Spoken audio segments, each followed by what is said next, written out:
दोस्तों, मैं विनय दुबे मुंबई से। शिवसेना के विधायकों का हिंदुत्व जाग गया। अचानक से उन्हें शिवसेना बुरी लगने लगी।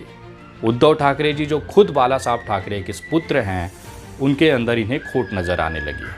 शिवसेना के 40 से 45 विधायकों के अंदर का हिंदुत्व जाग गया। इतना हिंदुत्व जाग गया कि एक अब्दुल सत्तार नाम के जो विधायक हैं, उनका भी हिंदुत्व जाग गया। वो भी पहले दौड़ते दौड़ते सड़क मार्ग से सूरत पहुंचे, उसके बाद घसीटते हुए उन्हें गुवाहाटी पहुंचाया गया। इन सब का नेतृत्व वो कर रहा था जो किसी समय में मुख्यमंत्री पद के दावेदार थे शिवसेना की तरफ से, एकनाथ शिंदे।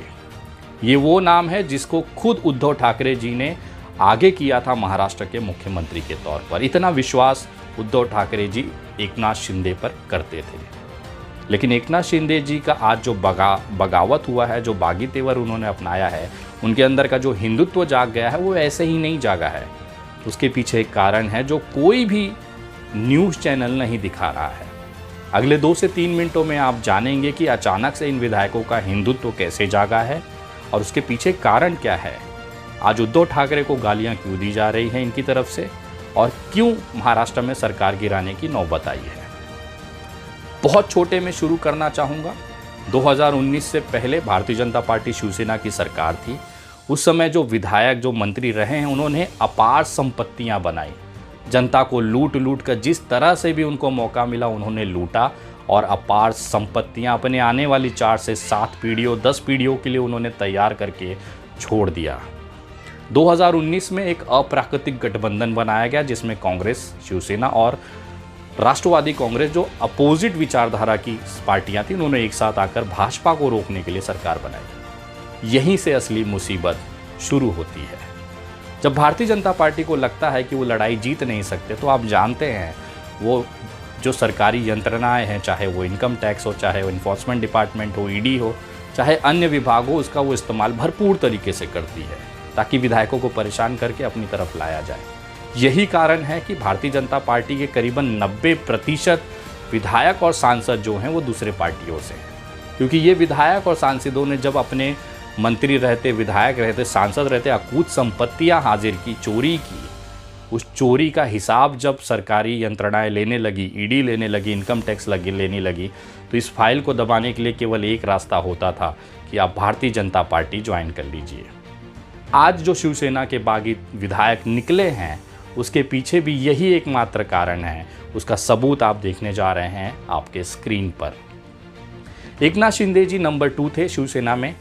सारे जितने विधायक मंत्री रहे हैं वो कहीं ना कहीं उनसे कांटेक्ट में रहे हैं। यही कारण था कि भारतीय जनता पार्टी ने इस पूरी लॉबी को टारगेट किया। नीचे से सबसे हल्के वाले विधायक से इन्होंने शुरू किया ईडी की इंक्वायरी, इनकम टैक्स के रेड, और धीरे धीरे ये इल्लीगल पैसे की कमी, इस इल्लीगल पैसे की जो जमा पूर्ति थी या एक तरह से भ्रष्टाचार था, अकूत संपत्तियां बनाने का जो सिलसिला था, उसकी जो आग थी वो धीरे धीरे एकनाथ शिंदे तक पहुंचने लगी। क्योंकि कहीं ना कहीं बॉस तक ये आग नीचे से पहुंचनी थी। उसी का एक उदाहरण है प्रताप सरनाइक, थाने से विधायक। उन्होंने बाकायदा पत्र देकर, आपके जो ये स्क्रीन पे आप जो लेटर देख रहे हैं, ये विधायक प्रताप सरनाइक का लेटर है जो मराठी में है। इस पत्र में उन्होंने क्लियरली लिखा हुआ है, उद्धव जी ठाकरे को उन्होंने 9 जून 2021 को ये पत्र लिखा, जिसमें उन्होंने क्लियर लिखा है कि कृपया करके आप ये जो गठबंधन है कांग्रेस राष्ट्रवादी का, उसे तोड़िए और भारतीय जनता पार्टी के साथ आप वापस चले जाइए। उसका कारण ये था कि आपके स्क्रीन पे जो एक ये जो एबीपी न्यूज़ का आप देख रहे हैं, इसमें लिखा हुआ है कि ईडी की लगातार छापेमारी इनके और इनके बच्चे विहंग के ऊपर हो रही थी।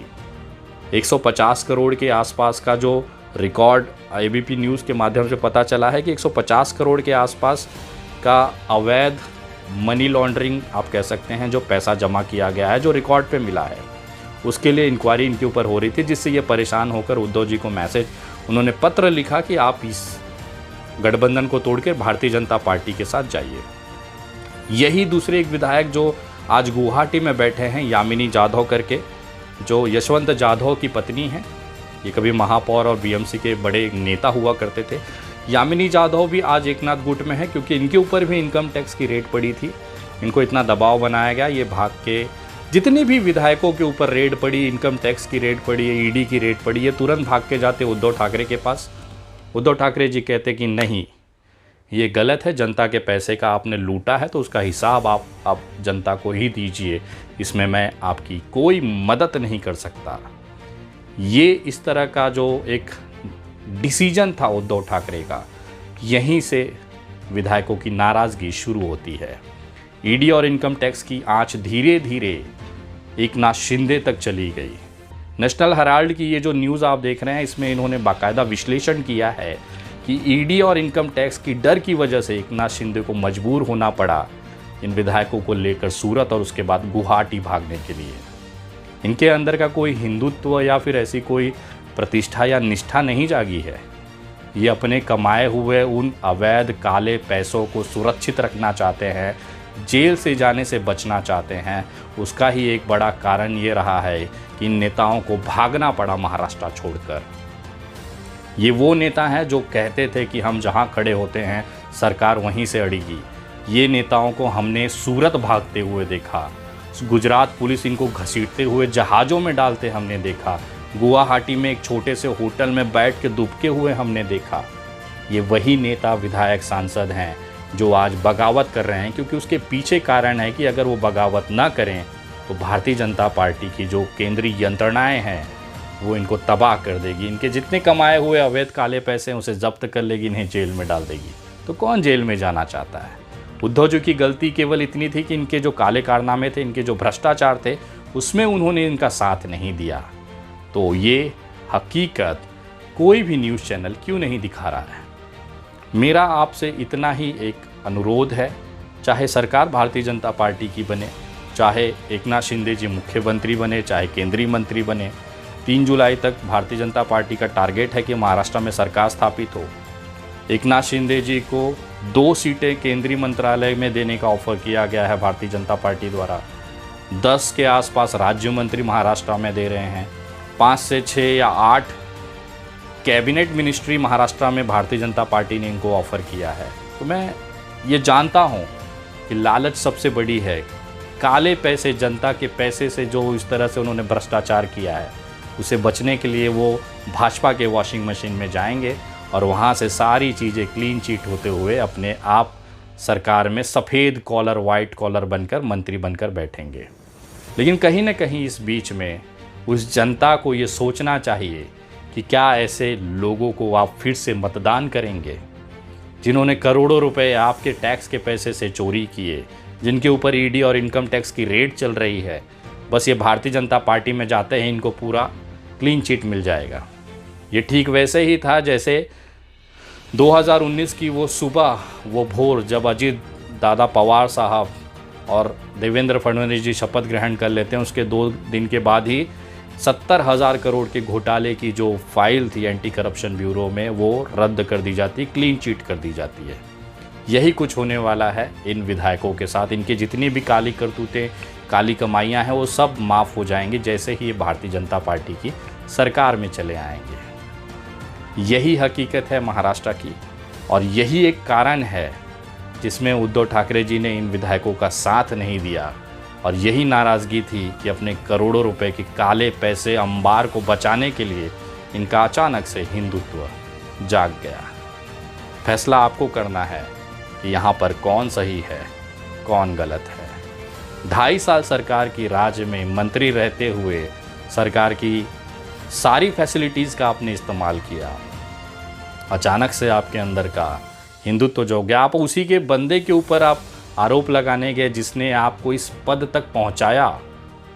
उसी शिवसेना पर आपने सवाल उठा दिया जिसको हिंदू हृदय सम्राट बाला साहब ठाकरे ने अपने खून पसीने से बनाया और यहाँ तक ले आया।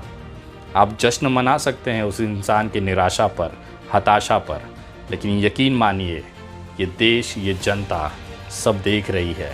इसका खामियाजा आपको आने वाले चुनाव में देखने मिलेगा। आप लोगों ने कुछ पल के लिए अपने पैसे बचाने के लिए अपने ज़मीर को बेच दिया, ये महाराष्ट्र ने देखा। आप जैसे नेताओं की वजह से ही आज महाराष्ट्र कलंकित हुई है। छत्रपति शिवाजी महाराज की ये वीर भूमि कलंकित हुई है। खैर, आने वाला वक्त इनका हिसाब ज़रूर करेगा, लेकिन चेहरे जो देश से, जो महाराष्ट्र से गद्दारी करने वाले थे, उसे देश ने पहचान लिया, महाराष्ट्र ने पहचान लिया। किस मुंह से आप सड़कों पर निकलेंगे, जनता के बीच जाएंगे? जिसकी उंगली पकड़ के आप इतने बड़े पद तक आए, उसी को आज आप कटघरे में खड़ा कर दिए। जो उनका ना हुआ वो जनता का क्या होगा? बाकी आप खुद समझदार हैं।